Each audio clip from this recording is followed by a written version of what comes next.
Hello, everyone. Lonnie Corley. My first technology that I came across was called Haiku Deck.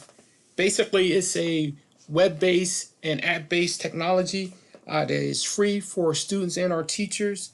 It's very user-friendly for the students and teachers as well, and it's an alternate for Microsoft PowerPoint. Ideally, so you want to give creativity and options to the students as far as creating their projects. And what I really liked about this Haiku Deck was that it was very user-friendly. It's easy based. You can navigate through. It's not overly difficult. One of the things I really liked about it also is as far as the background, you can easily add backgrounds to it. You can also be able to format it the way you want, as you see on different slides here. I can incorporate a photo. I'm going to choose one real fast for my pictures.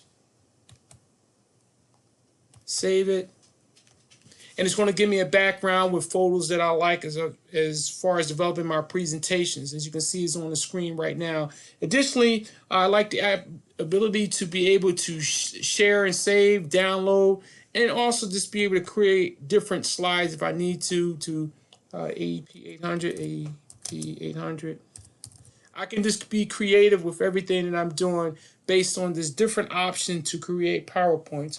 For this one, I gave it an ISTE 2B, which is build on the shared vision of collaborating, creating a strategic plan that articulates how technology will be used to enhance learning. I want to be able to give the students additional resources and tools that they can use their creativity and be able to develop good products.